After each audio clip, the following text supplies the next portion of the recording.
வணக்கம் மாணவர்களே. 5ஆம் வகுப்பு அறிவியலுக்கு வரவேற்கிறேன். நீங்க 5th கிளாஸ் இந்த வருஷம் போயிருக்கீங்க.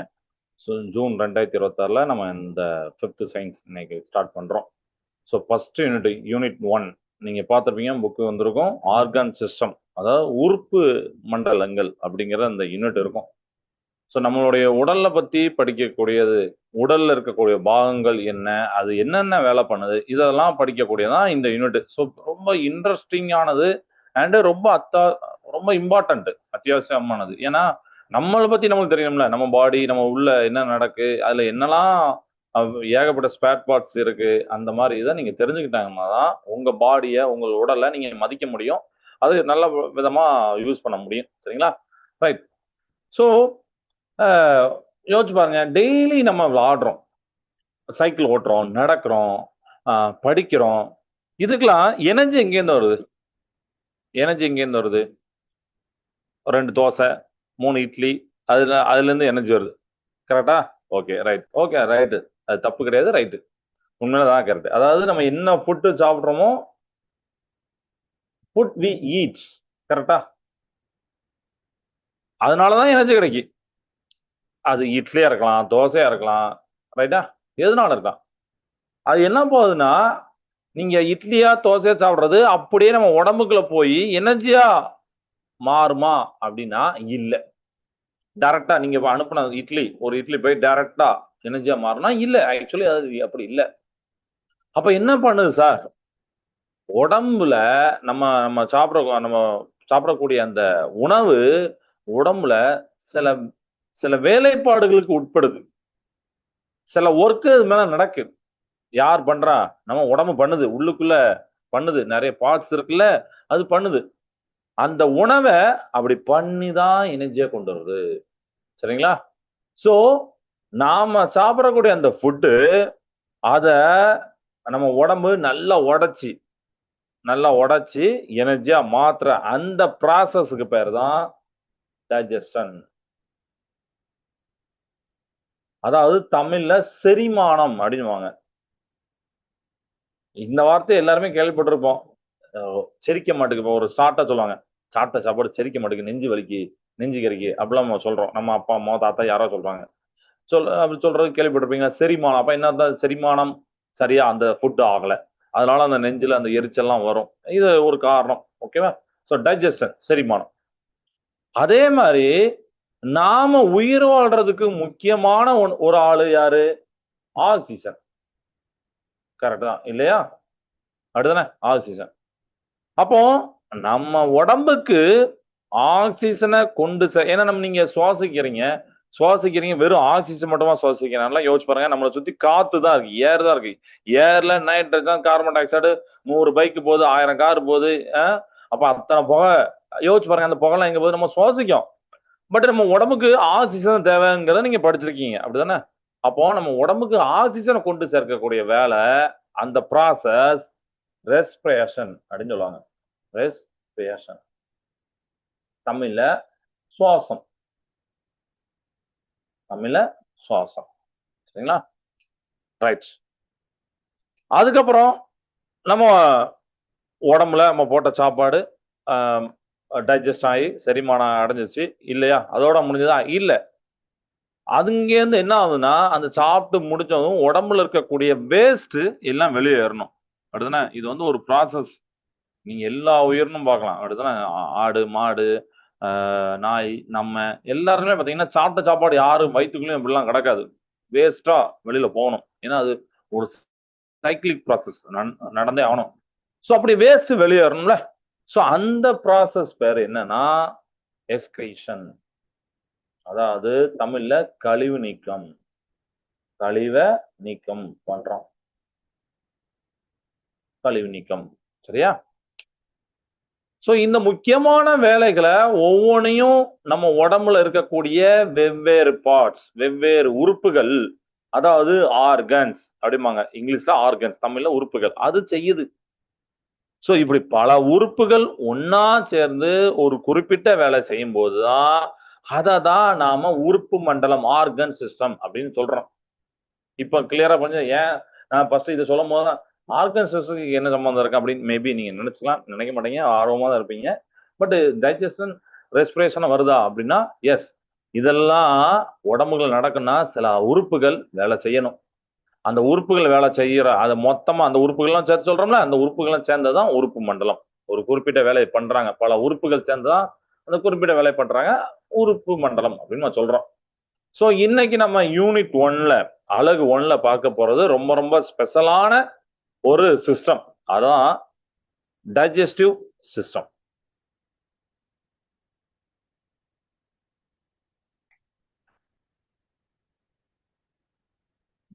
டைஜஸ்டிவ் சிஸ்டம் இதுனா என்ன அப்படிங்கிறத தமிழ்ல பாத்தீங்கன்னா செரிமான மண்டலம் அப்படின்னு போட்டிருப்பாங்க.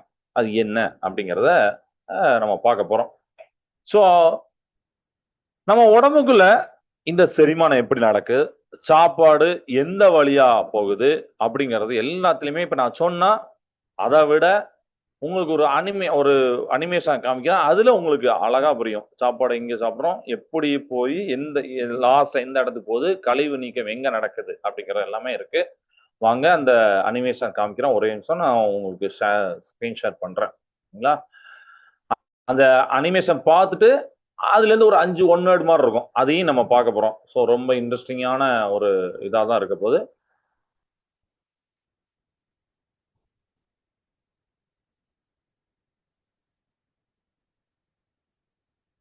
இப்போ ஸ்கிரீன் உங்களுக்கு தெரியும், தெரியுதா? ரைட். ஸோ இப்போ என்ன பண்ணியிருக்காங்கன்னா நம்ம தான் மனுஷங்க, நம்மளுக்கு இருக்கக்கூடிய அந்த ஒரு உருவம் அந்த போட்டிருக்காங்க. உள்ளுக்குள்ள பார்த்தீங்களா கலர்டா சில பார்ட்ஸ் போட்டிருக்காங்க. இப்போ நம்ம பார்க்கறது டைஜஸ்டிவ் பார்ட்ஸ், அதான் பார்க்க போறோம். சிஸ்டம், அந்த செரிமான மண்டலத்தை பத்தி பார்க்க போறோம். அதுல இத்தனை பேர் இருக்காங்க.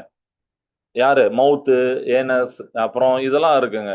அதெல்லாம் என்ன அப்படிங்கிற நான் தமிழ்லையும் சேர்த்து சொல்றேன், இங்கிலீஷும் சொல்றேன். சரிங்களா? சரி. ஃபர்ஸ்ட் மவுத்து. மவுத்துல இருந்து தான் நம்ம உணவை நம்ம என்ன வாய் வந்து என்ன பண்ணுதுன்னா அந்த உணவை வந்து அரைக்கணும். கரெக்டா? ஸோ மவுத் எங்க இருக்கு? வாய். அதை இங்க கிளிக் பண்றேன். சரிங்களா? அரைக்கும். ஸோ மவுத்துக்கு அப்புறம் நம்ம நம்ம வாயில பார்த்தீங்கன்னா உமிழ்நீர், அதாவது எச்சில் அப்படிம்போது ஆக்சுவலி உமிழ்நீர், சுத்தமான வார்த்தை, அழகான வார்த்தை உமிழ்நீர். அந்த உமிழ்நீர் நமக்கு கண்டிப்பா இருக்கணும். அதாவது இங்கிலீஷ்ல பார்த்தீங்கன்னா சாலிவரி கிளான்ஸ் அப்படின்னு சொல்லுவாங்க. அந்த சாலிவரி கிளான்ஸ் என்ன பண்ணும் அப்படின்னா, நீங்க சாப்பிடக்கூடிய உணவுக்கு கொஞ்சம் தண்ணி, இப்போ நம்ம கிரைண்டர்ல நீங்க பார்த்துக்கலாம், அம்மா அரைக்கும் போது கிரைண்டர்லயோ இல்லை மிக்சில அரைக்கும் கொஞ்சோண்டு தண்ணி ஊற்றி அரைப்பாங்க. ஏன்னா அந்த கிரிண்டிங் நல்லா அரைக்கிற தன்மை நல்லா இருக்கணும் உங்களுக்காண்டி, அப்படிதானே? அது ஸோ அது இருந்தாதான் அந்த உணவை நல்லா அரைக்க முடியும். அதை தான் இங்க பண்ணுது, சாலிவரி கிளான்ஸ் பண்ணுது. ஸோ இந்த சாலிவரி கிளான்ஸ் எங்க இருக்குன்னா இந்த இருக்கு. சரியா? இதை நான் போடுறேன். சாலிவரி கிளான்ஸ் தான் தமிழ்ல உமிழ்நீர் சுரப்பிகள் அப்படிம்பாங்க. உமிழ்நீர் சுரப்பிகள்னா அந்த இடத்துல அந்த சுரப்பி தான் உமிழ்நீரை சுரக்கும். ஸோ வாயில அந்த உமிழ்நீர் இருக்கும். அந்த கிளான்ஸ் சுரப்பிகள் எங்கன்னா இருக்குன்னா இந்த இருக்கு. இது கிளியர் ஆயிட்டுன்னு நினைக்கிறேன், நம்புறேன். இப்போ 3வது வரப்போறோம். 3வது உணவு வாய்க்குள்ள போட்ட பிறகு அப்புறம் தொண்டை கீழே உணவு குழாயில போகும் அப்படிங்கிற வார்த்தை நமக்கு தெரியும், உணவு குழாய். அதை தான் இங்கிலீஷ்ல பாத்தீங்கன்னா ஈசோபேகஸ் அப்படின்னு சொல்லிப்பாங்க. ஈசோபேகஸ் எங்க இருக்குன்னு தெரியுதா? இந்த இருக்கு பாத்தீங்களா, இதை தான். ஸோ இதை தான் நான் கிளிக் பண்ணி எங்க போட போறேன்னா இங்க போட போறேன். இதுதான் உணவு குழாய், ஈசோபேகஸ், உணவு குழாய். பேர்ல இருக்கு உணவு குழாய். அப்போ அந்த குழாய் வழியாக உணவு செல்லுகிறது. எங்க? அடியில் இருக்கக்கூடிய வயிறுக்கு செல்லுகிறது. சரியா? ஒண்ணு. இப்போ உணவு குழாய் போன பிறகு நான் என்ன இப்ப சொன்னேன், அடியில வயிறு இருக்கும்பா, ஸ்டொமக் இருக்கும், அதெல்லாம் போகணும். அந்த இரைப்பை அடிப்பாங்க. அதுவும் ஒரு வார்த்தை, அழகான வார்த்தை, இரைப்பை, வயிறு. அது எங்க இருக்கு அப்படின்னு பார்த்து அதை நம்ம வந்து ஃபில் பண்ணணும். ஸோ ஸ்டொமக் எங்க பாருக்கு? இந்த கிரீன் கலர்ல இருக்கா? ஸோ ஸ்டொமக் இந்த இருக்கு. ஸ்டொமக் வயிறு. சரிங்களா? இங்க போட்டேன். அதுக்கப்புறம் 2 பேர் முக்கியமான ஆட்கள் வராங்க. ஒருத்தர் வந்து ஸ்மால் இன்டெஸ்டின், அதாவது தமிழ்ல சிறுகுடல். இன்னொருத்தர் லார்ஜ் இன்டெஸ்டின், அதாவது தமிழ்ல வந்து பெருங்குடல். சரிங்களா? இவங்க. ஸோ இவங்க எங்க இருக்க போறாங்க அப்படின்னா, ஃபர்ஸ்ட் ஸ்மால் இன்டெஸ்டைன் அப்படின்னு போட்டிருக்குங்களா, அதை நான் கிளிக் பண்றேன். இந்த இருக்கு, இந்த லைன் எடுத்து இந்த இடத்துல போடுறேன். இங்க என்ன இருப்பாங்க? இந்த சிறுகுடல் இங்க இருப்பாங்க. பெருகுடல் வந்து எங்க இருப்பாங்கன்னா இந்த இருக்காங்க. பெரிய குடல் ஒரு மாதிரி ப்ரௌன் கலர் காமிச்சிருக்காங்களா, இதுல போட்டிருப்பாங்க. இந்த இடத்துல போட்டிருக்கேன். சரிங்களா? இது ஒண்ணு போட்டேன். ஸோ சிறுகுடல், பெருகுடல் என்ன பண்ணியிருக்காங்க அதை நான் டீட்டெயிலாக இன்னொன்று சொல்ல போகிறேன். இன்னொரு ஒன் வேர்ட்லையும் இருக்கு, நான் சொல்ல போகிறேன். ஓகேவா? ஸோ ஸ்மால் இன்டெஸ்டின் அப்புறம் லார்ஜ் இன்டெஸ்டின் அது எங்கெங்க இருக்கு அப்படிங்கிற பார்ட்ஸை நான் வந்து குறிச்சிட்டேன்.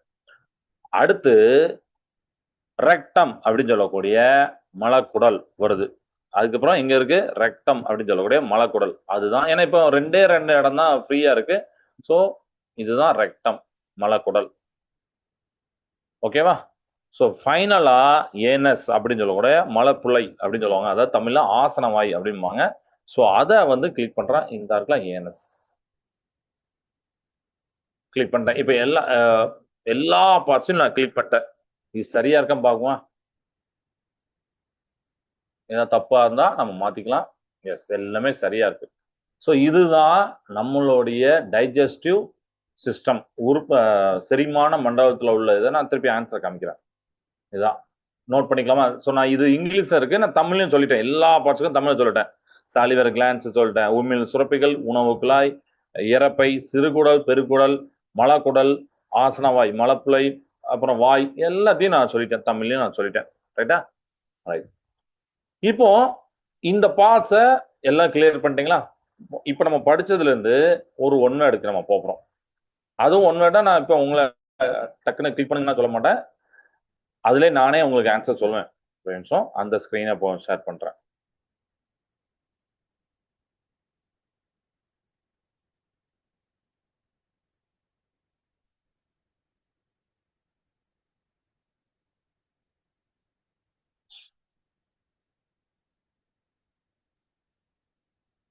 வந்துட்டா? ஸோ இப்போ ஃபர்ஸ்ட் நம்ம வந்து என்ன பண்ண போறோம்னா லார்ஜ் இன்டெஸ்டைன் அப்படின்னு சொல்லக்கூடிய பெருங்குடல் இந்த இருக்கா. இந்த பெருங்குடல் என்ன பண்ண போறாரு அப்படிங்கிறத பார்க்க போறோம். சரியா? இதை வந்து கிளிக் பண்ணோம். இந்த கிளிக் இருக்குல்ல, இது கிளிக் பண்ணுங்க. கிளிக் பண்ணீங்கன்னா என்ன வருது? Water is reabsorbed here and left over food is carried out. அதாவது பெருங்குடல் இதுல மாத்தி மாத்தி வரும், வரிசைக்கா வரணும்னு அவசியம் இல்லை, மாத்தி மாத்தி வரும். இதுல என்ன பண்ணுவாங்கன்னா அந்த பெருங்குடல் வந்து இப்போ வந்து நமக்கு செரிமானம் ஆகாத உணவு இருக்குல்ல, அந்த செரிமானம் ஆகாத டைஜஸ்டிவ் அன்டைஜஸ்டிவ் ஃபுட்டு அதெல்லாம் இருக்குல்ல, அதுல இருந்து இந்த நீர் சத்தை எடுத்துரும், வாட்டரை ரீஅப்சர்வ் பண்ணிடும். அப்சர்வ் பண்ணிட்டு மற்றது எல்லாமே left over food is carried out, அதெல்லாம் கேரிட் அவுட் பண்ணிடும். அந்த உணவெல்லாம் எடுக்கிற அந்த வேலையை தான் பெருங்குடல் பண்ணுது. ஓகே, ஒண்ணு. ரெண்டாவது யாரை பத்தி பார்க்கலாம்? ரெண்டாவது ஸ்மால் இன்டெஸ்டைன், அதாவது சிறுகுடல். இவர் என்ன பண்றாரு பார்க்கலாமா? ஏற்கனவே பார்ட்ஸ் எல்லாம் குறிச்சாச்சு. ஸோ அந்த ஒன்னோட பார்க்குறோம். Almost all food break down and absorption takes place here. இங்க தான் எல்லாமே நடக்குது. ஸோ நீங்க சாப்பிடக்கூடிய எல்லா சாப்பாடும் இங்க தான் பிரேக் டவுன், அதாவது வந்து உடைஞ்சு அரைச்சு இதெல்லாம் போதில் அதெல்லாம் இங்க தான் நடக்குது. ஆல்மோஸ்ட் ஆல் ஃபுட் இங்க பிரேக் டவுன் ஆயிருது. அண்ட் அப்சர்வேஷன் உறிஞ்சப்படுது. சரிங்களா? எல்லாமே இங்க தான் நடக்குது. அப்போ நீங்க சாப்பிட்ட சாப்பாடுலாம் அந்த சத்துலாம் உறிஞ்ச இடம் இந்த ஸ்மால் இன்டெஸ்டைன்ல நடக்குது. கிளியர் ஆயிட்டா? ஓகே, சிறுகுடல்ல நடக்குது. அடுத்து இது என்னது? மவுத். ஸோ மவுத் என்னது? Food is mixed with saliva here. அப்படிதானே? வாயில தான் நம்ம சாப்பிடக்கூடிய சாப்பாடு, அப்புறம் உமிழ் நீர் அதுவும் மிக்ஸ் ஆகுது.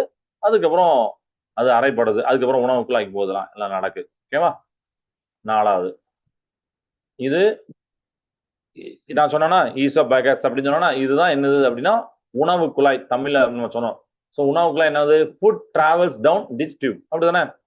வாயிலிருந்து அடியில போறதுக்கு வரைக்கும் அந்த குழாய் வேணும்ல, அதுதான் இந்த ஈஸ்பேகஸ். உமிழ்நீர், சாரி தமிழ்ல உணவு குழாய். ஓகே, லாஸ்ட் ஒன்று பார்ப்போம். லாஸ்ட் என்னன்னா ஸ்டொமக். இவர் வயிறு, இறப்பை அப்படின்னு சொல்றோம்னா இவர் என்ன பண்றாரு அப்படின்னு பாத்தீங்கன்னா, this has thick muscular walls that contract and relax to squeeze and mix food அப்படின்னு போட்டுப்பாங்க. ஸோ இது இப்போ 5 ஒன்னோட முடிஞ்சுதா? ஓகே. ஸோ இந்த ஸ்டொமக் என்ன பண்ணுது அப்படின்னா, நம்ம வயிறு சாப்பிட்றோம். அந்த வயிறுல அந்த இறப்பை அப்படின்னு சொல்லக்கூடிய அந்த வயிறு இருக்குல்ல, தசை சுவரால் ஆக்கப்பட்டுள்ளது. தசை சுவர், அதனாலதான் அங்க மஸ்குலர் வால்ஸ் அப்படின்னு போட்டுப்பாங்க. இதால் ஆக்கப்பட்டுள்ளது. இந்த தசை சுவர்கள் சுருங்கி விரியும். அதனாலதான் அவங்க கான்ட்ராக்ட் அண்ட் ரிலாக்ஸ் போட்டாங்களே. அப்படின்னா கான்ட்ராக்ட் ரிலாக்ஸ்னா சுருங்கி விரியுது. ஸோ இந்த வயிறு அந்த தனது தசை சுவர்களால் அப்படி சுருங்கி விரிந்து உணவை அரைக்கிறது. சரிங்களா? ஃபுட்டை வந்து அந்த டைஜஸ்ட் பண்றது. பண்ணிட்டு வயித்துக்குள்ள ஆல்ரெடி ஹைட்ரோகுளோரிக் ஆசிட்ஸ் எல்லாம் இருக்கு, என்சைம்லாம் இருக்கு. அது கூட சேர்ந்து அந்த ஜூஸ்மாங்க அதெல்லாம் டைஜஸ்டிவ் ஜூஸ். அது கூடலாம் மிக்ஸ் பண்ணிடுது. இதெல்லாம் அந்த வயித்துல நடக்கக்கூடிய இதை தான் நம்ம சொல்றோம். ஸோ சிறுகுடல், பெருங்குடல் எல்லாம் என்ன பண்ணுது அப்படிங்கிறத சொல்லிட்டேன். ஸோ பெருங்குடல் என்ன பண்ணுச்சு? ஜீரணிக்கப்படாத அந்த உணவு கழிவுகளிலிருந்து, ஏன்னா எல்லா ஃபுட்டும் வந்து உங்களுக்கு டைஜஸ்ட் ஆயிருக்காது. அன்டைஜஸ்டட் ஃபுட் வேஸ்ட்டும் இருக்கும். அது ஜீரணிக்கப்படாத உணவு கழிவுகள். ஸோ அதுல இருந்து நீர் சத்தை உறிஞ்சிரும். அதை உறிஞ்சு அதை வந்து மலமாக வேஸ்டா மாற்றி அப்புறம் கழிவாக வெளியேற்ற உதவுகிறது. இதுதான் அந்த லார்ஜ் இன்டெஸ்டைன் அப்படின்னு சொல்லக்கூடிய பெருங்குடல் பண்ணக்கூடிய வேலை. ஸோ பாத்தீங்களா, உடம்புல எவ்வளவு ஒரு சாப்பாடை நம்ம ஏதாவது ஒரு பிஸ்கட்டை இல்ல ஒரு சாக்லேட் எடுத்து வாயில போட்டு போயிட்டே இருக்கோம். ஆனா உள்ளுக்குள்ள எவ்வளவு வேலை நடக்குது. இதெல்லாம் நடக்கலாம்னு என்ன நடக்கும் யோசிச்சு பாருங்க. அப்ப நம்ம நம்ம உடம்பே மிகப்பெரிய தொழிற்சாலை. அங்க ஏகப்பட்ட ஆட்கள் வேலை பண்றாங்க. அவங்களுக்கு நம்ம நன்றி உணர்வா டெய்லி சொல்லணும்ல. எஸ், கண்டிப்பா சொல்லுங்க. எவ்ரி நைட் நீங்க ஒவ்வொரு நாள் நைட்டு தூங்க போறதுக்கு முன்னாடி எனது உடலுக்கு நன்றி அப்படின்னு சொல்லி பழகுங்க. அப்பா அம்மாவுக்கு நன்றி, டீச்சர்ஸ் நன்றி, ஏதாவது புக்ஸுக்கு நன்றி, எதுனாலும் நீங்க சொல்லலாம். ஸோ நம்மளுக்குள்ள இத்தனை பேர் வேலை பண்ணி உங்களோட சாப்பிட்ட சாப்பாடை டைஜஸ்ட் பண்ணி அதை எனர்ஜியா மாத்தி நீங்க இயங்குறதுக்கு, நடக்கிறதுக்கு, அப்ப நான் பேசுறதுக்கு, அப்படிதான் நீங்க வந்து உட்கார்ந்துருக்கு, எழுதுறதுக்கு எல்லாத்துக்குமே எனர்ஜி தேவை. ஸோ அவங்க வேலை பண்ணலடா, இல்ல சாப்பிட்ட சாப்பாடு டைஜஸ்ட் ஆகலனா, இல்ல நான் வேஸ்டா வெளியில போனேன்னா, அப்பதான் நம்மளுக்கு பெரிய பெரிய ப்ராப்ளம்லாம் வருது. சரியா? ஓகே, இதெல்லாம் ஞாபகம் வச்சுட்டீங்களா? ஒவ்வொரு இதுவும் சலிவர் கிளான்ஸ் என்ன பண்ணும்? உமிழ்நீரை சுரந்து ஃபுட்டை ஈஸியா முழுங்க உதவுது. அப்புறம் ஈஸ்டோபேக்கஸ் என்ன பண்ணுது? ஃபுட்டை அந்த ஸ்டொமக்கு கொண்டு பண்ணக்கூடிய அந்த கொண்டு போற குழாய் அப்படின்னு பார்த்தேன். ஸ்மால் இன்டெஸ்டைன்ஸ் என்ன பண்றது? ஃபுட்ல இருக்கக்கூடிய அந்த நியூட்ரிஷன் எல்லாத்தையும் அப்சர்வ் பண்ணிடுது. நம்ம அந்த ஒன்னால பார்த்தோமா எல்லாத்தையும் அப்சர்வ் பண்ணிடும். லார்ஜ் இன்டென்ஷன் மீதி இருக்க அந்த வேஸ்ட்டை அப்சர்வ் பண்ணி மலக்குழாய் அந்த இதுக்கு போயிருது, மலமாக கழிவாக வெளியேற்றுகிறது. ரெக்டம் அப்படின்னு ஒண்ணு போட்டோம்னா அது வந்து வேஸ்ட்டை வெளியேற்றுற வரைக்கும் அந்த மலம் அதை வந்து ஸ்டோர் பண்ணி வைக்கும். சரிங்களா? வேஸ்ட்டை வெளியேற வரைக்கும் அதை வந்து ஸ்டோர் பண்ணி வைக்கதான் ரெக்டம். அப்புறம் ஏஎன்எஸ் ஒன்று போட்டிருந்தேன்னா அது வந்து உடம்புல இருக்கக்கூடிய தேவையில்லாத கழிவுகளை வெளியில தள்ளக்கூடிய கடைசி பகுதி. ஓகே, இதெல்லாம் உங்களுக்கு வந்து கிளியரா புரிஞ்சுக்கும். நம்ம புக்லயும் இருக்கு. ஸோ நான் உங்களுக்கு இதை சொல்லிட்டேன். சரிங்களா? ஸோ நம்ம வாயில ஆரம்பிச்சு ஃபுட்டு மலம் வெளியிற இடம் வரைக்கும் ஒரு தொடர்ச்சியான குழாய் வழியாக போகிறது. அப்படிதானே? அதாவது தொடர்ச்சியான குழாய் அப்படின்னா அதை வந்து என்ன சொல்லுவாங்கன்னா மஸ்குலர் டியூப் அப்படின்னு சொல்லுவாங்க. இதை மஸ்குலர் டியூப், தொடர்ச்சியான தசைக்குழாய் மாதிரி கனெக்ட் ஆயிருக்கும். கரெக்டா? அப்படிதானே? ஒவ்வொன்றும் தனித்தனி ஆள்லாம் இல்லை, அங்கேருந்து இங்க, இங்கேருந்து அங்க, இங்கேருந்து அப்படின்னு போறாங்களா? சோ ஒரு தொடர்ச்சியான தசைக்குழாய் மாதிரி இது கனெக்ட் ஆயிருக்கும். இததான் நாம என்ன சொல்றோம்? தமிழ்ல உணவு பாதை அப்படின்னு சொல்றோம். இதை வந்து என்ன சொல்றோம்? உணவு பாதைன்னு சொல்றோம். இங்கிலீஷ்ல வந்து பாத்தீங்கன்னா டைஜஸ்டிவ் ட்ராக்ட் அப்படிம்பாங்க. டைஜஸ்டிவ் ட்ராக்ட் அல்லது எலிமெண்டரி கேனல் அப்படிங்கிறத சொல்லுவாங்க. சரியா? இதை ஞாபகம் டைஜஸ்டிவ் ட்ராக்ட் அல்லது உணவு பாதை அப்படின்னு சொல்றோம். சரிங்களா? ஸோ இதுவும் உங்களுக்கு இப்போ ஈஸியா அண்டர்ஸ்டாண்ட் ஆயிருக்கும் நான் நம்புறேன். ஓகே, இப்போ இன்னும் கொஞ்சம் டீட்டெயிலா பார்க்கலாமா? நம்ம எல்லாருமே ஏதாவது இட்லி, தோசை, ரைஸ் இதெல்லாம் சாப்பிட்றோம். இதுலலாம் கார்போஹைட்ரேட்ஸ் இருக்கு. கார்போஹைட்ரேட்ஸ் இருக்கு. தமிழ்லையும் கார்போஹைட்ரேட்னா இங்கிலீஷ்லயும் கார்போஹைட்ரேட்லாம் கார்போஹைட்ரேட்ஸ் இருக்கு. அதுவும் சைவம் சாப்பிட்றவங்களுக்கு சைவ உணவுல கார்போஹைட்ரேட்ஸ் அதிகமா இருக்கு அப்படிங்கிற நியூஸ் நான் படிச்சிருக்கேன். கார்போஹைட்ரேட்ஸ் அதிகமா இருக்கு. புரோட்டீன்ஸ் இருக்கு, புரதங்கள் அப்படிங்கிறது இருக்கு. ஃபேட்ஸ் நம்ம சாப்பிடக்கூடிய சாப்பாடுல கொழுப்புகள் இருக்கும், கண்டிப்பா கொழுப்புகள் இருக்கும். கொழுப்புகளும் உடலுக்கு தேவை. சரிங்களா? அதனால வந்து கொழுப்புனா ஏதோ வந்து உடம்புக்கே தேவையில்ல அப்படின்னு பயப்படுற வேண்டிய விஷயம். உடம்புக்கு கொழுப்பும் தேவை, ஃபேட்ஸும் தேவை. சரி, ஸோ சாப்பிட்ற சாப்பாடுல இவங்கலாம் இருப்பாங்க. சரிங்களா? புரோட்டீன்ஸ் இதெல்லாம் இருப்பாங்க. இதுல ஒன்னோ இல்ல ரெண்டோ இல்ல ஏதாவது அட்லீஸ்ட் ஒன்னா இருக்கும், இல்லைன்னா 2 3 சேர்ந்து கூட இருக்கலாம். ஓகே, அது அந்த சாப்பிட்ற உணவை பொறுத்து இருக்கு. ஸோ இவங்கெல்லாம் ரொம்ப ஒரு காம்ப்ளெக்ஸான காம்பவுண்ட்ஸ். இவங்கெல்லாம் ரொம்ப நம்ம பார்க்கறதுக்கு பேர் ஈஸி, ஆனா கெமிஸ்ட்ரியில படிக்கும் போது அந்த ஈக்குவேஷன்லாம் எழுதுவோம். CH3 CH2O அப்படிலாம் சம்திங் எழுதுவோம்ல, நீங்க பார்த்துருப்பீங்க. ஸோ அந்த மாதிரி காம்ப்ளெக்ஸ் ஆனது, ரொம்ப சிக்கலான வடிவம், சிக்கலான ஃபார்முலா கொண்டது. அப்போ இதை டைரக்டா நம்ம உடம்பால உறிஞ்ச முடியாது. சரிங்களா? புரோட்டீன்ஸை டைரக்டா அப்படி உறிஞ்ச முடியுமா? முடியாது. அதனால நம்மளோட டைஜஸ்ட் சிஸ்டம் நம்ம பார்த்தோம்னா அந்த செரிமான மண்டலம் அது என்ன பண்ணுதுன்னா சம்திங்கா மாத்துது. எப்படின்னா குளுக்கோஸ். இந்த பேரை கூட கேள்விப்பட்டிருப்பீங்க, குளுக்கோஸ். தமிழும் குளுக்கோஸ் அப்படின்னு சொல்லிட்டு. அதுக்கப்புறம் அமினோ ஆசிட்ஸ், அமினோ அமிலங்கள். அப்புறம் ஃபேட்டி ஆசிட்ஸ், கொழுப்பு அமிலங்கள் அப்படிங்கிற மாதிரி மாத்துது. இப்படி இந்த மாதிரி மாத்துது. சோ இவங்கெல்லாம் எளிமையான மூலக்கூறுகள். இவங்கெல்லாம் சிம்பிள் மாலிகுலர் ஸ்ட்ரக்சர். சரிங்களா? சோ இந்த மாதிரி சிமிலர் மாலிகுலரா மாத்துது. டைரக்டா இவங்கள டைஜஸ்ட் பண்ண முடியாது, உறிஞ்ச முடியாதனால நம்ம டைஜஸ்டிவ் சிஸ்டம் செரிமான மண்டலம் இங்கேருந்து இப்படி மாத்துது. குளுக்கோஸா, அமினோ ஆசிட்ஸா, அமினோ அமிலங்களா இப்படி மாத்துது. இது நல்லா இருக்கா? கரெக்டா? சோ இந்த மாதிரி ஒரு காம்ப்ளெக்ஸ் ஆனதுல இருந்து ஒரு சிம்லர் மாலிகுலரா மாத்துறதுக்கு பேர் தான் டைஜஸ்டன், செரிமானம். சரிங்களா? இந்த மாதிரி ஒரு சிக்கலான மூலக்கூறு இதுல இருந்து எளிமையான மூலக்கூறுகளா மாற்றக்கூடிய அந்த ப்ராசஸ், அந்த செயல்முறைக்கு பேர் தான் செரிமானம், டைஜஸ்டன். சரிங்களா? ரைட். சோ இப்படி மாறினதுக்கு அப்புறம் தான் நம்ம ரத்தம் அதை எடுத்துக்கிட்டு நமக்கு எனர்ஜியை தருது. சரிங்களா? நம்மளுக்கு வந்து அந்த காம்ப்ளெக்ஸ்ல இருந்து ஸ்மாலர் மாதிரி டைஜஸ்ட்லாம் நடந்தது இல்ல. அதுக்கப்புறம் நம்ம ரத்தம் அதை எடுத்துக்கிட்டு அப்புறம் உடம்புக்கு பகுதி எல்லா பகுதியும் ரத்தம் வராது. உடனே அங்க எனர்ஜியை கொடுக்குறாரு. ரைட்டா? சோ இந்த டைஜஸ்டிவ் சிஸ்டத்தை நம்ம வந்து ரெண்டா பிரிக்கலாம். ஒண்ணு வந்து நம்ம முன்னாடியே பார்த்தோம், உணவு பாதை அப்படின்னு பார்த்தோமா, டைஜஸ்டிவ் ட்ராக்ட். அதாவது உணவு பாதை அப்படிங்கிறது. சோ ஒண்ணு வந்து டைஜஸ்டிவ் ட்ராக்ட், தமிழ்ல உணவு பாதை. ரெண்டாவது டைஜஸ்டிவ் கிளாண்ட், கிளான்ஸ். கிளான்ஸ்னா சுரப்பிகள்னா இந்த ஒரு வார்த்தை மட்டும் எழுதுங்க, சுரப்பிகள். டைஜஸ்டிவ் கிளான்ஸ் அப்படின்னா செரிமான சுரப்பிகள் அப்படின்னு அர்த்தம். சரிங்களா? இந்த மாதிரி ரெண்டன்னா எதுல இருக்கு? இந்த டைஜஸ்டிவ் சிஸ்டத்துல இருக்கு. ஓகே, செரிமான மண்டலத்துல உணவு பாதைன்னு ஒண்ணு இருக்கு, செரிமான சுரப்பிகள் இருக்கு. சோ இன்னைக்கு நாம பார்க்கக்கூடிய இந்த டைஜஸ்டிவ் ட்ராக்ட்ல வாய், அதுக்கப்புறம் அந்த மலப்புழை அப்படின்னு சொல்லக்கூட ஏஎன்எஸ் வரைக்கும் இருக்குல்ல. சோ அந்த வாயில ஆரம்பிச்சு மலப்புழை ஏஎல்எஸ் வரைக்கும் இருக்கக்கூடிய, ஏஎன்எஸ் வரைக்கும் இருக்கக்கூடிய அந்த நீளமா இருக்கக்கூடிய ஒரு சுருண்ட குழாய் தான் இந்த டைஜஸ்டிவ் ட்ராக்ட். உணவு பாதை பார்த்தோமா, அந்த சுருண்டு லாஸ்ட் சுருண்டு சுருண்டு இருந்தது, வாயில இருந்து ஆரம்பிச்சு வருதா. இதோட மொத்த நீளம் எவ்வளவு தெரியுமா? இதோட மொத்த நீளம் 6ல இருந்து 9 மீட்டர். பாத்துக்கோங்க எப்படி இருக்குன்னு சொல்லிட்டு. சரிங்களா? 6ல இருந்து 9 மீட்டர் லாங். சரிங்களா? சோ கொஞ்சம் யோசிப்பாங்க, உங்க ஹைட்டை விட 5 மடங்கு நீளமான ஒரு பைப் லைன் உங்க குட்டி வயிற்றுக்குள்ள சுருட்டி வைக்கப்பட்டிருக்கு. ஆச்சரியமான விஷயம் இதுதான். அடுத்தானே 6ல இருந்து 9 மீட்டர் லாங்.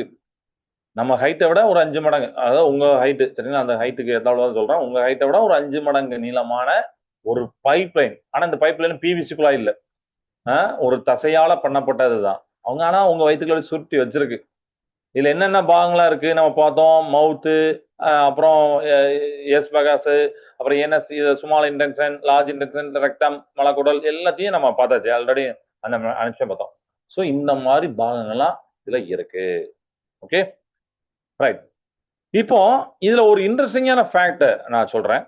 சில சமயம் நம்ம அந்த நாய், பூனை, எலி இந்த மாதிரி விலங்குகள் இருக்குல்ல, அந்த விலங்குகளுடைய செரிமான மண்டலத்துக்குள்ள டைஜஸ்டிவ் சிஸ்டத்துல மத்த உயிரினங்கள் கூட வாழுமா? ஆச்சரியமா இருக்குல்ல? அப்ப நமக்குலாம் இல்லையா சார்? ரொம்ப நல்லது. விலங்கு ஏதோ பூனை வயிற்றுக்குள்ள வேற ஏதோ உயிரினம் வாழலாம் நீங்க நினைக்கலாம். இல்ல, மனிதர்களுடைய குடலுக்குள்ள வாழுதான்.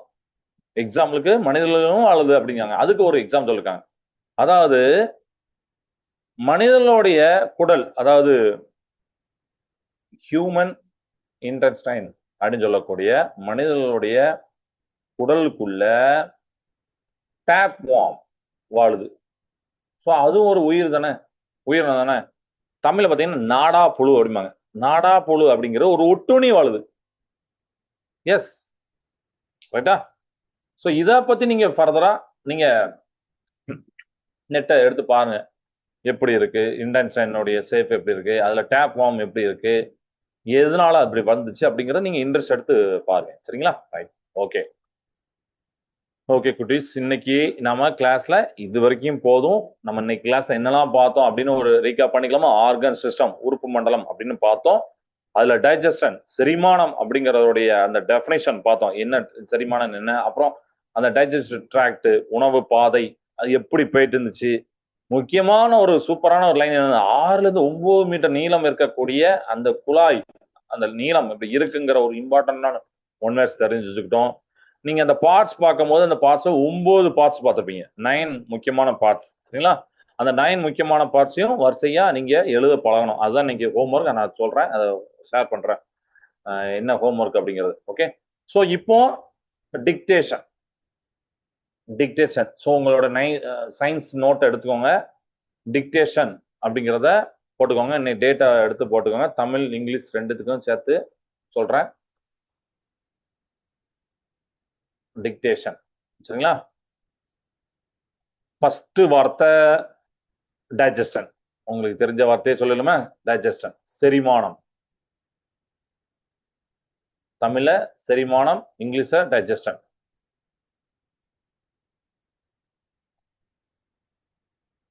செகண்ட் வார்த்தை ஆர்கன் சிஸ்டம், உறுப்பு மண்டலம். ஆர்கன் சிஸ்டம், உறுப்பு மண்டலம். ஃபர்ஸ்ட் வேர்டு வந்து டைஜஸ்டன், செரிமானம். செகண்ட் வேர்டு ஆர்கன் சிஸ்டம், உறுப்பு மண்டலம். மூணாவது குழாய், மூணாவது வந்து என்ன சொல்லலாம், இன்டென்ஷன், அதாவது குடல் அப்படிங்கறத எழுதிக்கோங்க. குடல், வெறும் குடல். அதனால ஸ்மால் லார்ஜ்லாம் சொல்லல, வெறும் இன்டென்ஷன் அப்படிங்கிற இன்டென்ஸ்டின். சரிங்களா? இன்டென்ஸ்டின், குடல் அப்படிங்கிற மட்டும் எழுதிக்கோங்க. மூணாவது வேர்டு. நாலாவது வேர்டு கொஞ்சம் ஹார்டா இருக்கக்கூடியதான், ஈசோபேகஸ், உணவு குழாய். ஈசோபேகஸ், ஈசோபேகஸ் நாலாவது வேர்டு. அடுத்து வேற என்ன சொல்லலாம் உங்களுக்கு ஈஸியானது?